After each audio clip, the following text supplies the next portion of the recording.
ఇటీవల బరెలక్క రాజకీయంగా తెలంగాణ ఎలక్షన్స్ సమయంలో లైమ్ లైట్‌లోకి వచ్చింది. అసలు ఈ బరెలక్క ఎవరు అనంటే ఒక బర్రెలు కాచుకునేటువంటి యువతి.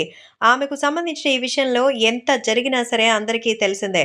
మరి ఇటీవలైతే జగన్మోహన్ రెడ్డి సైతం బర్రెలక్క గురించి చెప్పారు. పవన్ కళ్యాణ్ కంటే బర్రెలక్క మేలంటూ ఒక ఉదాహరించారు. మరి దీనిపై పవన్ ఎలా రియాక్ట్ అవుతారో తెలీదు.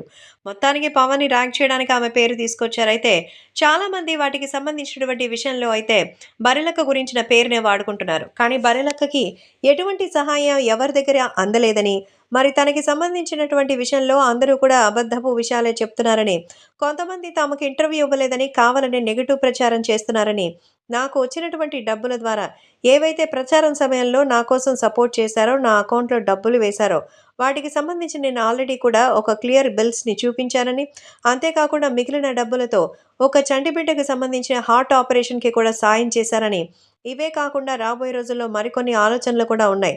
కేవలం ఇంతటితోనే నా ప్రయాణం ఆగదు. ఇంకా చాలా మందికి కూడా చేస్తాను.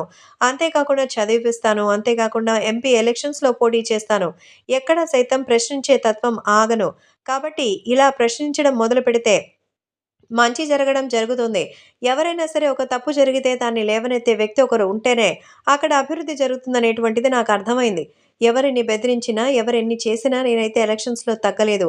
ఇప్పుడు గూడా తగ్గేదే లేదంటూ చెప్తోంది బర్రెలక్క. తాజాగా ఆమె చేస్తున్నటువంటి విషయం తెలిసి అందరూ ఆశ్చర్యపోతున్నారు. అలాగే ఆమె ఒక సహాయం తీసుకునేటువంటి పొజిషన్‌లో ఉండి, మరొకరికి సాయం చేయాలనేటువంటి ఆలోచన రావడం నిజంగా ఒక నాయకుడికి ఉండాల్సిన మొదటి లక్షణం. నిజంగా బర్రెలక్క చాలా అద్భుతం అంటూ ఆమె మరిన్ని మంచి పనులు చేయాలని కోరుకుంటున్నారు.